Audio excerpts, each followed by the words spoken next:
I'm great. How are you doing? I am doing great, Cora. I'm just excited to share a few things about yoga and just all the mechanics and all the different aspects of it with y'all today. Yeah, I was so excited that you agreed on. I don't think many people actually realize that I am also a yoga teacher. Mhm. I have my 200 hour. I know you're far more advanced in the teaching world than me. So I was really excited to have another yoga teacher on to talk about these things that I'm passionate about. So how about we start? Just let everyone know who you are and what do you do? Absolutely. So my name is Stephanie Fowler, and I am a retired educator of 30 years. You might can tell from my accent, I'm from the South. I'm from Georgia, actually. And so I definitely have all of the, teaching certifications along the years. I've picked up a couple of degrees and so forth and graduate degrees. But since I retired, I am a yoga instructor. I actually got my yoga certification before I retired, my 200, like you mentioned. And I just enjoyed it so much. And once I retired, it's like, okay, what else do I need to do? What else can I do? And so I'm always a lifelong learner. I know you are as well. I went ahead and just invested in that 300 training to give me what we call a, 500-hour training certification. On top of that, lifelong learner here, I really decided to branch out a little bit more just because late last year, because of my own issues with some health that came about with just female wellness. And it really hit on me that, I'm in my 50s actually. And I just felt like I wanted to work with women that were like me, that were getting into that second chapter of life, getting into the 40s, into the 50s. I'm 53 and might have some health concerns. And, just as a quick reference, I had a bilateral, prophylactic bilateral mastectomy, which in plain speak is preventive double mastectomy. And also a hysterectomy. So I had all kinds of stuff happening in 2020, along with 2020. And so I went and got a wellness certification for coaching specifically for women. And so that's who I work with now, are women that are in my age range that are seeing that, oh wow, I can't quite do what I used to do with moving around, or with stressors that happen as we get older, or with menopause and so forth. So yes, I'm certified in wellness and yoga, and I still consider myself an educator just because that's what I did for so long. I can't just turn it off.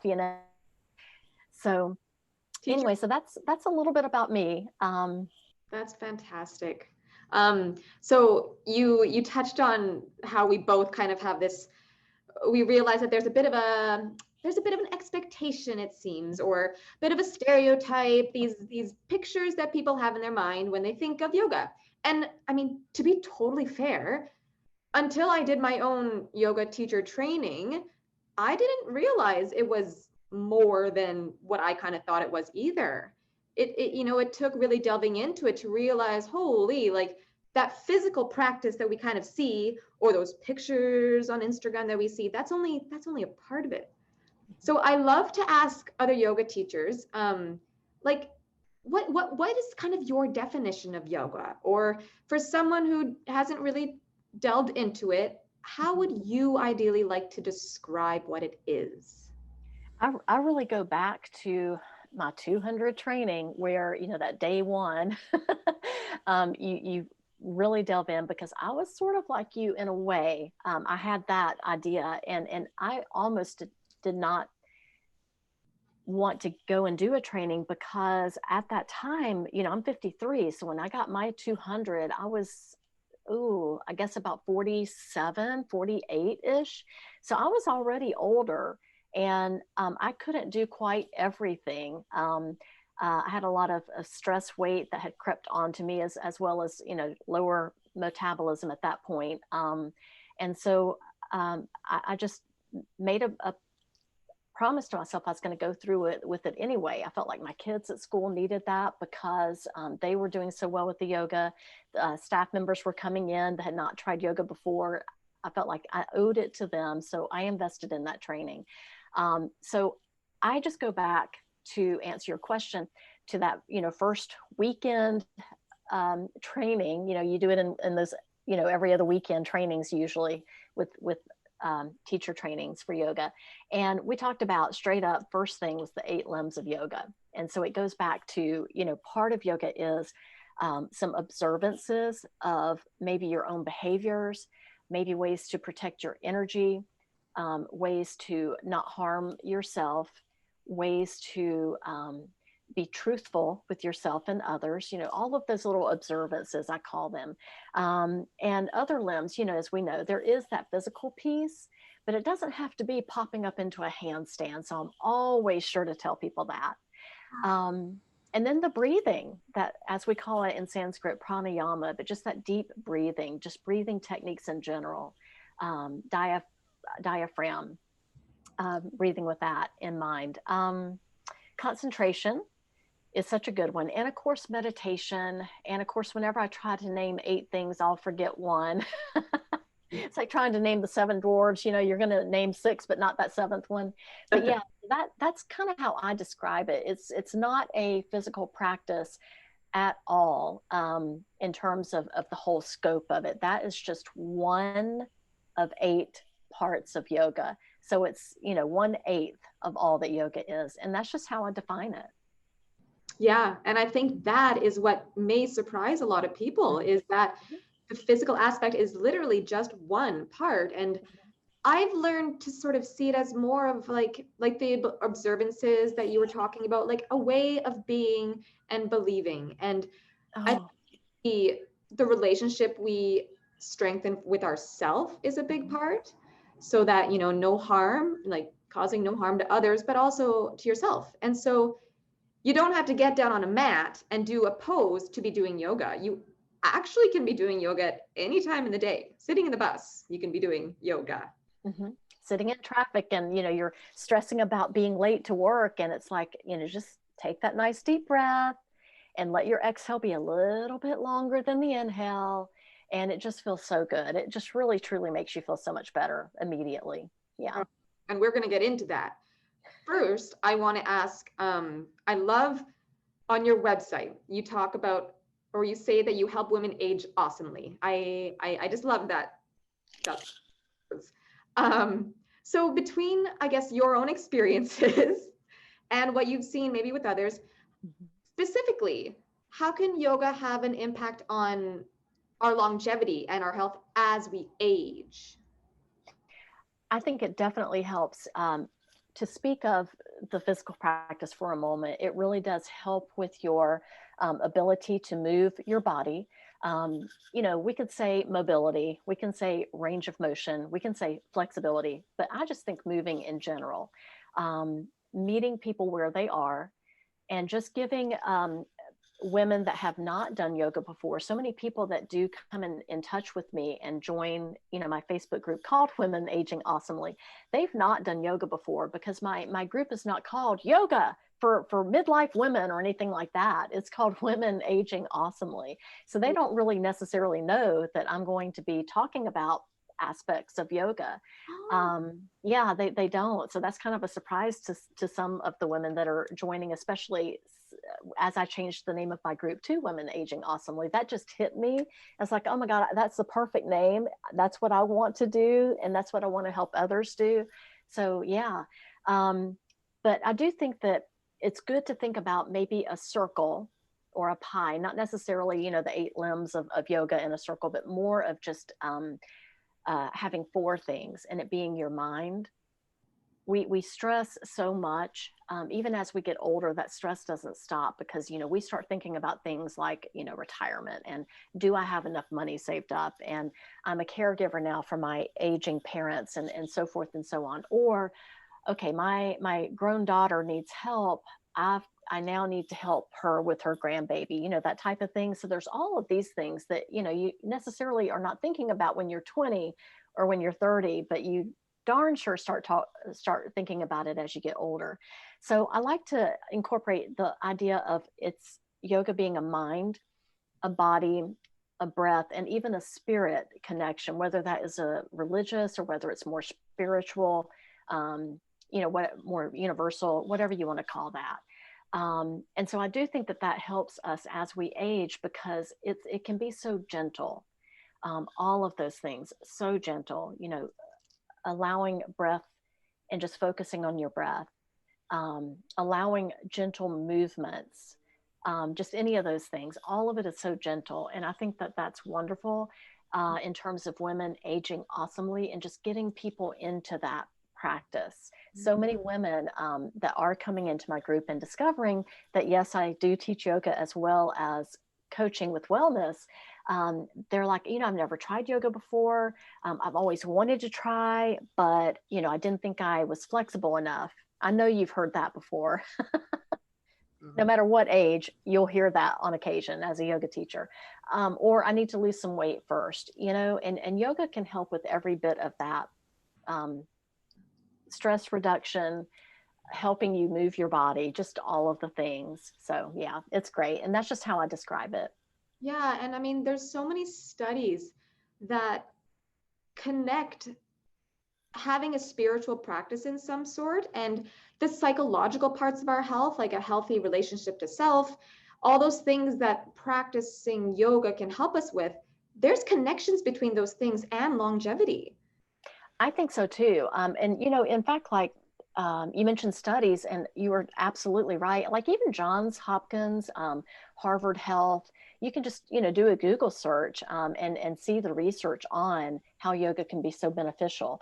And I remember I had a slight meniscus tear in my knee and had to go to a physical therapist about 4 or 5 years ago. It was not a yoga injury, but I just decided as I was getting closer to 50, to get out on the hard asphalt pavement and pick up running with old running shoes that I had no business running in, and also do Zoom in one little, you know, 2 month span. And my knee just decided to say no. So I went to an orthopedic, you know, got a little shot in there, and he said, hey, you need to go to a physical therapist. And the physical therapist said that there are studies out there that talk about, you know, how they have control groups and everything. And one group just went to an orthopedic surgeon, one group did physical therapy, one group did some yoga. And the group that did the yoga actually healed the best of just some common injury type things. I wish I had the name of that study and so forth, but I don't. But he said that, so I'm trusting him. But yeah, yoga is so beneficial. It can be gentle. It can be low impact. Now we all know about power yoga and all of that stuff, but yes, yoga can be so therapeutic. And actually, I like that. It can be therapeutic. Restorative yoga does just that. It restores.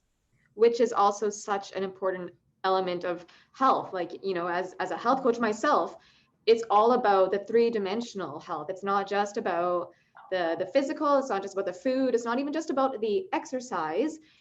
Our longevity and our health can come down to so many other deeper things. And one of those things, like you mentioned, is stress. And stress it's something I talk about a lot.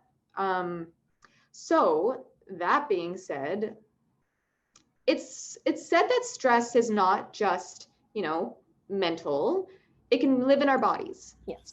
Live in our bodies. So tell me about that. What does that mean? And what does that mean? It definitely does. It literally lives in your body. And we're not talking about stress like the stress of picking up a heavy bag of groceries, because that's technically stress on your, you know, joints and stuff. You and I are talking about emotional stress. We're talking about maybe something traumatic, like I mentioned earlier, when my mom passed away when I was 11. That was incredibly stressful for me, and that was traumatic. It was emotional, and that event does not live up just in my memory. It actually has come into my being through, you know, the connective tissues. The technical term would be fascia. And I like to explain connective tissue or fascia as if you had like my candle over here in the background. so perfect that it's there right now, because I looked at it and I thought, let me just explain it that way. But you know, when you have the candle, when you make a candle, and I am by no means a candle maker, but I know that you've got that wick at the bottom, right, of your jar, and you've got that the base of it, and then you've got the wick that's coming up here. Idea how they make these things. I guess they have something that pins them up in the air. I don't know, but they have the wax that's melted, and it's just dripping down into that canister, that container. And that hardens up, and that's your connective tissue. So it's almost like if we were in mountain pose, you know, which is where we stand nice and tall and all of that. And we have our bones, and we have our muscles, and we have our ligaments and our tendons joining our muscles to our bones, and we've got our organs. We still have to have something holding all of that together. It's not just our skin, right? So it's the connective tissue, and all of that stuff is what is holding not just us together, but it's storing, or our stress, our emotions, our trauma can be stored inside of that too. So you get these little trigger points. You know, if you've ever been to a chiropractor or a masseuse and they say oop, or they might not even say oop, you might feel it. But those are trigger points, and those are some of those little connective pieces that are just knotted up and, you know, all curled up, and we need to let them breathe. And so, of course, you know, yin yoga is great for that, because it's going to be a long held stretch for at least a minute, up to, I don't really like to do more than 5 minutes, depending on the pose. But you're really just letting not just the muscle, or not just the ligaments and tendons, but the connective tissue have some space there. Of course, you know, with foam rollers, you know, you can do some of that with it as well. Just rolling out on a nice big dense foam roller, and you'll feel it when you do that, for sure. Yeah, it's amazing. I mean, I've had experiences, and I've heard it from other people, that even just going and getting a massage and working on the area can really trigger an emotional release. Yes, it can. And they have that myofascial release that, you know, a lot of people do. I've had a little bit of training in that as well. And that's almost where a person that's receiving the myofascial or connective tissue release is just lying down, you know, on nice, comfortable, big, huge yoga bolsters, or, you know, body pillows, have some blankets and blocks and all of that stuff. And you're just providing some gentle traction. Maybe your hand is on their hip, and maybe your other hand is up around the shoulder, and you're just gently providing traction, and you're just stretching out, not necessarily just the muscle, but that connective tissue as well.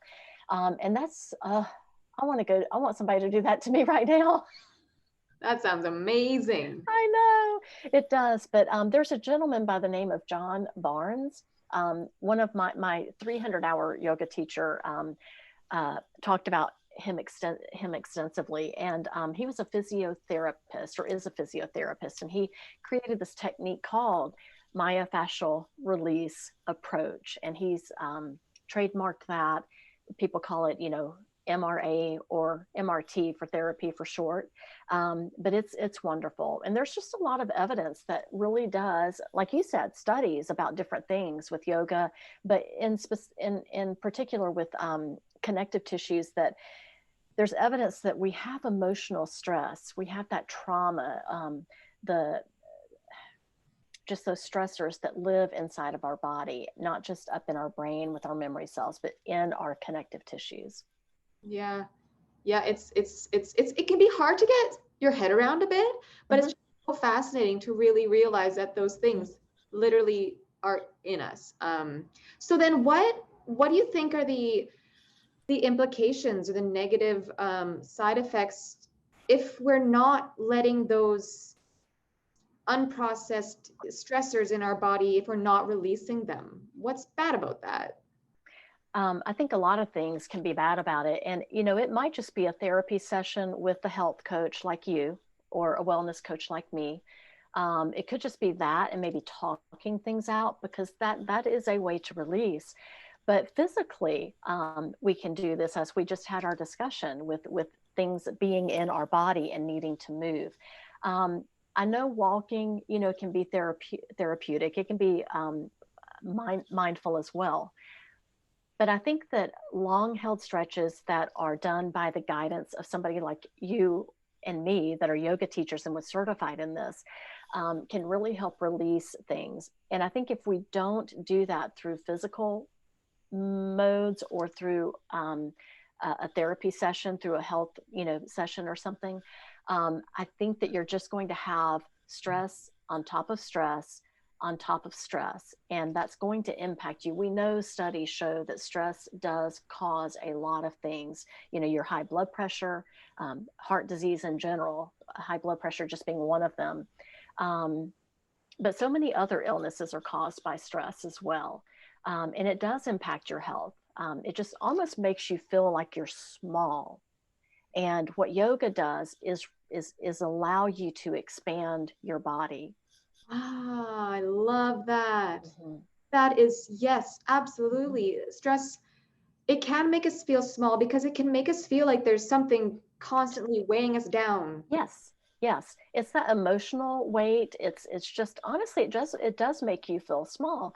And one of the things I love teaching about so much, because I do work with so many people that have never done yoga, that's kind of like my bread and butter, I suppose, because that's how I got my start with high school kids, and then after I got my training and I went to fitness centers in my part of town in South Atlanta, there just are not, in fact, in my county, there are no yoga studios. It's all reserved for the north of town and so forth. So it's not as accessible, which is a whole different topic, a whole different podcast episode for sure. But so I went into fitness studios, and so absolutely, I had so many people coming to those classes that slowly I started out with like 5 or 6 people, and by the time I finished teaching at this one fitness center, we were maxed out. We had to increase the enrollment for the class size. We had to add a waiting list, which was always full. So we were having 25 people in the class, and I actually bought my own yoga props to help people, because I felt this was so important for restorative yoga to be taught, because there are so many stresses in our lives. So yeah, that was super important. And I'm so sorry. I think I lost my train of thought there for a moment. It's all good. I just think it's so important for people to sort of, we need to recognize that there's different types of stress, like you mentioned earlier. Yes. And that's what thank you for saying that, because it kind of picked me back up where I was going with that. So when I do introduce stress, or excuse me, when I introduce yoga to relieve the stress, how about that? I like to talk about our body and how it does expand. And so I will actually ask people, to think about their collarbones and their ribs, their rib cage. And as we take that inhale, we can, if we think about it and focus on our ribs, we can feel the rib cage expanding, like literally inside, because of our lungs taking in the air. And I don't think that people really, in fact, I know, because I don't think about it unless I'm doing my own practice or teaching others. We don't think about our breath on the average. We don't think about our body moving because of the breath. And like even today, when I taught a class earlier online, because COVID made certain things happen. But we talked about a sun breath, which is what I call where our hands are going outward and up above our heads, and we rotate our elbows so our palms are facing each other. And so I talked about our shoulder blades, and I said, I want you to think about your shoulder blades the next time we take that inhale. So we did it first without thinking about it. And then I said, now notice your shoulder blades. So we focused on the shoulder blades. And I just had a little teachable moment there where we think about our shoulder blade behind us going up and down, but actually it just kind of goes at a diagonal and then back down as we, exhale, which I know, but just letting them experience that as they inhaled and finished out that particular piece of our yoga practice today. It was so neat. And, they're like, oh my gosh, I didn't think about that, Well, and I think that also alludes to another really important point about yoga is we can be going about our day-to-day lives these days so busy that literally we are disconnected from our bodies. And a lot of people, they don't necessarily recognize the Yeah. feelings that are happening in their bodies. And so stress can show up in many, many different ways, but we may not even recognize if our body is stressed in some way because we can have that disconnection. And so I know the practice of yoga and just having a time where you can focus in on, okay, that's my shoulder blade. What does it do? Or, whoa, this is how I feel when I do that pose. It just starts to give us that practice of, oh, yes, I'm connected to my body. These are the sensations that I feel, and this is me. What is going on? I love it. And just that idea of inner awareness, whether it's with our thoughts, whether it's with our breath, our spirit, or even our body, just inner awareness across the board. And that's what yoga brings. And I love that. Yeah. And these practices like restorative and yin, where they're maybe more focused on long held stretches. I know when I first started doing yoga, so it's like, I don't know, 15 or something years ago, I was all about the exercise classes and I wanted to do stuff. And so I would go to these type of classes and I'd come away thinking I didn't do anything.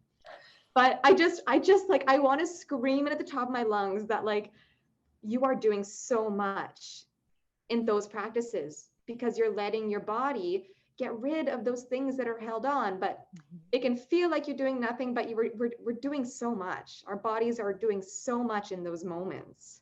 They are. And I tell my students all the time with restorative yoga, because people will come into the class and they're thinking, after they hear about what restorative yoga is, in a quick little, description when they buy a class from me, and it's like, oh, okay, this is going to be easy. And I'm thinking, well, sometimes it's actually one of the harder practices, not because of the physicality of it, but the fact that you need to rest and you need to stay still for several minutes at a time. And that can be hard for people because you know how it is with our society and our culture. It's go, go, go, do, be, can't stop, won't stop, Oh my gosh, it can be really hard for people to stop. And I think that raises a point that I want to make sure I say, just for our listeners, that sometimes being in the body can be very, very hard for people. And anyone who's experienced trauma, being in the body can be very hard. So I just wanted to say that for anyone listening, that maybe this type of practice isn't going to work for you right now. And that just be, know yourself and know your limits with these practices. Because like Stephanie have been talking about, it's powerful. It is absolutely powerful. And you can have those, I like to call them cathartic experiences, where that might come from a yin class where you're doing the long held stretches to release that tension and that stress that's in your connective tissues. I've also have had that experience, and some of my clients have had that experience in a power yoga class. The hot yoga. And I've had it myself. I've literally just been crying at the end of a class when we get into Shavasana, and it's like all those emotions just have absolutely been released. And I've seen that with clients where I've been teaching the power yoga, hot yoga, and that's happened. So one lady in particular, she came to the class. It was her first time in a yoga class like ever. And she chose a hot yoga. And so before class, I always like to chat with clients. I found that out about her front right away. And I said, okay, so let me just show you a couple of things we might be doing. It was like, 10 minutes before class. I just literally was showing her a few little things. And I said, so do what you can, do what you're able to. I'm going to always modify, always give little tips and this and that and the other. And so she told me before class, she said, yeah, I work from home. This is before 2020. This is like, earlier in 2019. And she said, I work from home. I do accounts for Home Depot, which is a big thing in Atlanta area. It's one of their hubs, Home Depot's hub. And she said, on Thursdays, which was when that class was, she said, on Thursdays, I am so busy and it's so stressful because all the accounts are trying to close up early so they can have Friday off. And so she said, I'm telling you, I am just stressed. I said, well, this is going to help you out then. So we had the class. And at the end of class, I always had chilled washcloths with lavender scented, essential oil. And I would do that in the mornings. I would take it in a lunchbox to school because I was still teaching at that point. This is a few years back. And I had it in the refrigerator, and then I would bring it with me, to the class. And so at the end, when they're starting to get into Shavasana, I was passing out the washcloths, and that woman got that washcloth and she was heaving, like shoulders heaving. She was crying. She was releasing all of that stress. Yeah. Every bit of it. Yeah. Our nervous system is fascinating, how it can hold on to something and then let it go. And that can be a big release in different ways. Yeah. And she definitely was activating her parasympathetic part of her nervous system and just really calming down and just releasing. And I know she felt good. And I know that I've been her before, and I have felt that before. Yeah, because we can go way too long without accessing our parasympathetic nervous system. Mm-hmm. We can go days and days and days and days, years with being in the other parts of our nervous system that I won't get into. But yeah, and that means that once we do give us a moment to relax, whoosh, it comes out. Sure, it does. So being the pro that you are in terms of helping people who have never done yoga before, how do you do it? What do you say to someone who has never really done yoga, but maybe thinks that maybe they want to, maybe that's going to be good for them? Mm-hmm. What would you like to tell them? I just say go for it. Try it out. And as you alluded to earlier, maybe do a little bit of research, because yoga is all encompassing. There's all different kinds of yoga. I mean, you and I can just tick off all the different kinds. There's vinyasa, hatha, iyengar, yin, restorative, power, hot, you name it, it's out there, right? So maybe do a little bit of research, especially nowadays, because we have so much access to yoga online. People could even go to just a YouTube and just search beginner yoga for sure. I've even got, I have a YouTube channel with just a few videos on it. I haven't done that since my surgeries that I had in early 2020. And I haven't picked that back up. I just have gone on to other things. But yeah, there's beginner yoga videos out there that are free on YouTube just to try out a few things. And what I like about that is they are usually shorter in length. I always believe in starting just a little bit, like maybe just, a short class, or going ahead and trying a full-on class. I know that you teach yoga. I do as well. So maybe somebody that's listening to this can try your class or my class. I know that you probably, like me, offer a variety. And always check the descriptions of what you're looking at when you start a class. Sometimes the name gives away what type of class it is, like, restorative yoga, that might give it away that you're going to be probably in a gentler yoga class. Power yoga might indicate that there's going to be some work. But then again, you've got some that you might not know, like what is hatha? What is iyengar? So definitely do a little bit of research, with that. Yeah, I think that's a very good point. That's a very good point, because because someone who maybe steps into a class that is totally not what they needed, that could maybe be their first and last class. That's Turn on completely. And I would also say that if somebody says, okay, well, maybe not the physical, let me just try meditation first. I would still start with something small. Again, something on YouTube. There are a ton of podcasts even that are just meditation, podcasts and apps, like Calm and what is it, Daily? No. Insight Timer, I think, is an app that has, short meditation pieces. So try something like that as opposed to going to a full 1 hour, meditation class, because don't start from zero and go into a class that's going to be a full hour on that, because that's going to be pretty difficult too. So always start small. Yeah, for sure. And just our conversation has actually made me recognize that if I'm having this conversation with someone who's never done yoga, to also sort of remind them that there's lots of different types of yoga, as we have been talking about. And so, maybe be patient with trying to find the thing that's right for you. And don't just, judge your one experience by yoga. I love that. Definitely don't judge your experience by one yoga class, because it takes a while to find something that works. And if you're able to as somebody that wants to try yoga, maybe you find something that says beginner yoga. And maybe if you're able to inquire before you book that class or register or enroll for that class, and just ask the teacher or the company, or, you know, wherever it is you're finding your class you want to try, and just asking, do they use beginner friendly terms? You know, so instead of jumping into, okay, let's try balasana. Well, what on earth is balasana? You know, or ekapada, you know, all those Sanskrit terms that we know. They're not beginner friendly at all. And that was one thing I learned early on from teaching high school kids that had never done yoga, the staff members coming in that had not done it, in the fitness centers that I was in Metro Atlanta where there were no yoga studios. I taught him 4 or 5 of them.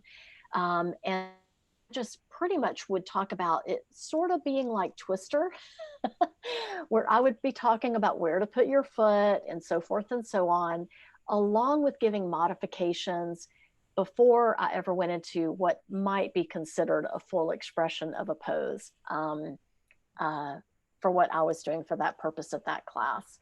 So, and you know, it's nice when a teacher's not showing off and popping up into a handstand just because too. So yeah, those are always nice features, and asking if the languaging will be beginner friendly, like the names of the poses.